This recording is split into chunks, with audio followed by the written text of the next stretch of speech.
talk worldwide. And I got a question for y'all. Is anybody watching the Australian Open?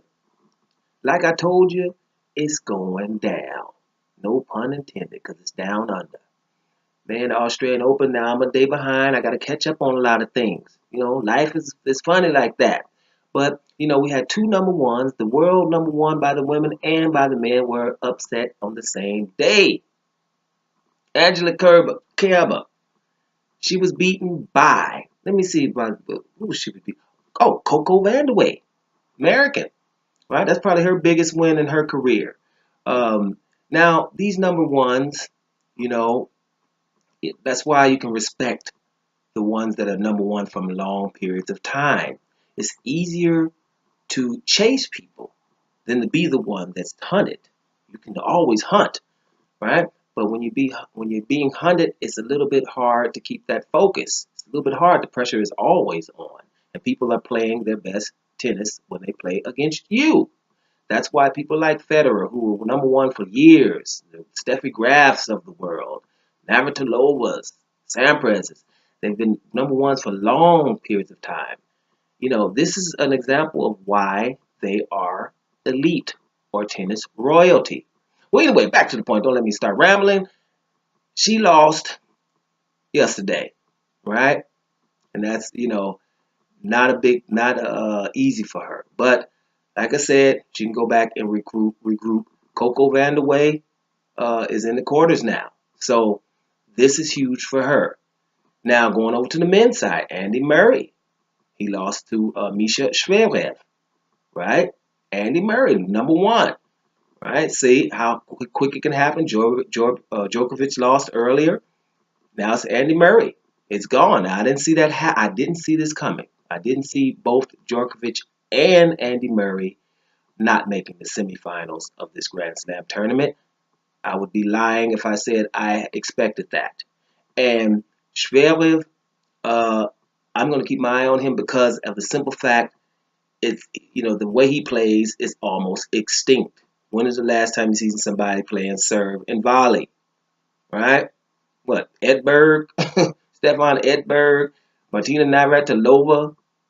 Got to go way back to somebody who consistently plays serve and volley every now and then, because now you got the new rackets, the technique, everything is getting a little bit more advanced. So you got people at the baseline just punching it out from the baseline. But to see somebody coming in playing serve and volley in today's game, I'm going for him.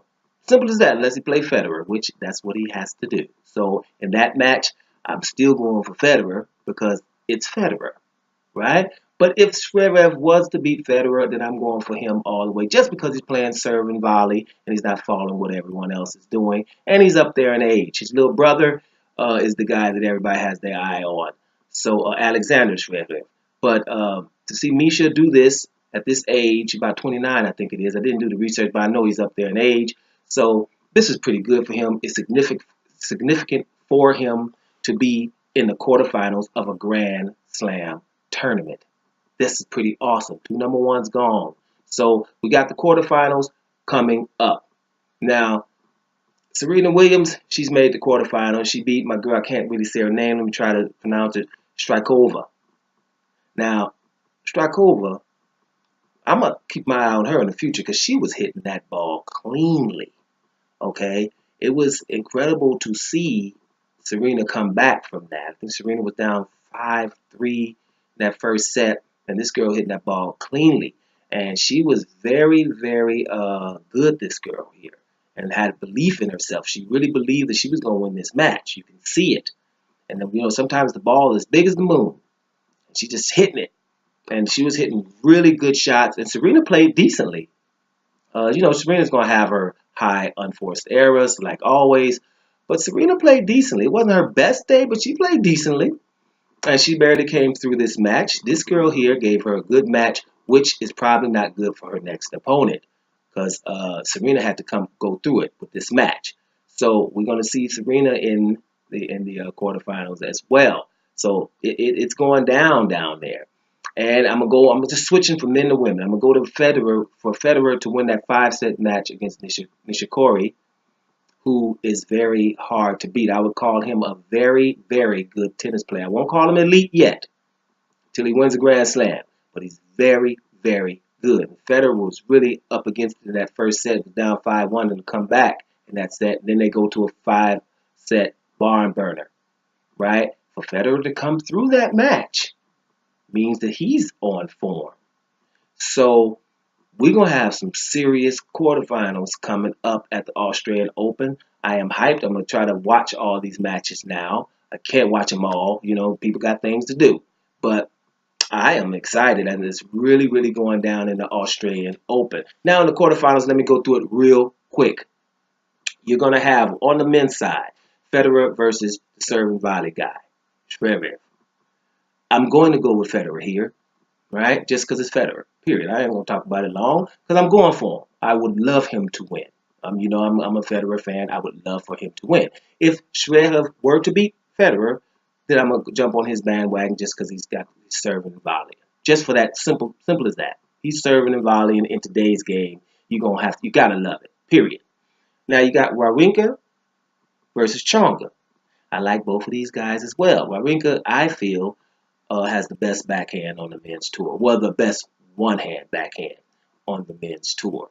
So I'm always down with that to see somebody be able to drive that backhand like that. Like, please hit it to my backhand and see what you're going to get coming back at you. Love it. But Tsonga is someone who's very exciting, and he needs to make a breakthrough at a Grand Slam. And he better hurry up because he's up there in age. So this is a good match, but if I had to go for somebody, I would go with Wawrinka here. Right? Now going to the next one, you got Rafa versus Ronik. Right? This match is kind of hard to pick. Normally it's a no-brainer. I'm going with Rafa. Go with Nadal. Right? But Ronik, he's about due to make his breakthrough at a Grand Slam. Right? And it could be now. But I'm going to still go with Rafa, but like just 55-45. Like a barely Rafa in this one, right? Let's go to the last one. Goffin versus Dimitrov. Now, both of these guys, it's time. It's good for them to be playing in quarters because one of them is going to make the semifinals of a Grand Slam. I think that would be a premiere for either one of these guys. Now, both of these guys have something similar. They both have a lot of potential, and it's about time for them to be showing up at a Grand Slam tournament. So either guy could win this match. They both can play good on a given day. I'm going to go because I like him a little bit more. I'm going to go with Dimitrov, right? I'm going to go with him here, right? But barely. It's another barely, another like 60-40, right? So let's go over to the women's side. We got to go with Coco Vandeweghe, Muguruza. Now, Muguruza, I probably would go with her 60-40 here, right? I probably would. I would like to go for Coco Vandeweghe because I think she's the niece from Kiki Vandeweghe, who is UCLA alumni, right? Basketball dude, one of the first stretch fours, if you want to call it that, way back in the day. I'm talking about way back, you guys. So I'm going for Coco Vandeweghe. I would like her to win, but if I had to bet on it, I would think I would go with Muguruza here. Muguruza, right? Here. And I'm talking about a good 65-35 here, right? So let's go with Venus now versus, this is a hard name, Palyuchanova, right? Chikova, right? Now the funny thing about this, now Venus is my homegirl, so you know I'm going for Venus, and plus she's up in age. This is for her to. I would love to see her make the semifinals or even the finals of a tournament at this age and what she's been going through. But because of the unforced errors that can creep in on her on a given day, I'm going for the other girl. I would think she would win. But I would like Venus to win. But if I had to say, I would go with the other girl 60-40 here. Right? Now, here's my dark horse. Pliskova versus Baroni. Pliskova hits that ball very clean, very flat. This is my dark horse for the tournament. I'll be honest, I just think she probably is even going to beat Serena if they meet in the semifinals. This is my dark horse here. Whoever beats Pliskova will probably win the tournament. That's what I think. That's how good I think this girl is right about now, right? So I got Pliskova here 70-30, right? Now, the last one is Konta from Great Britain, which is good to see a Brit in the quarters. versus Serena. Serena, period, 80-20. I know the girl's playing good because she wouldn't be in the quarterfinals, but Serena at this stage is playing decently for her. I think Serena should come through this match, right? But if she meets Pliskova in the semifinals, we might revisit that, okay? Because that is not going to be easy work, right? So this is the Australian Open. Guys, I hope you're excited because if you weren't, okay, the first week, a lot of people, we ain't got all that time. Some people don't watch the first week. You know, it's not that competitive, but I do because of the upsets that can happen, like they did. And but now it's time to get to the nitty gritty. This is crunch time now. Every match is of very, very significance. If that is a way you could say that. So it's going down now. So tune in. Australian Open quarterfinals starting basically in a few hours. Enjoy. Doma Sports Talk worldwide, and I'm up out of here.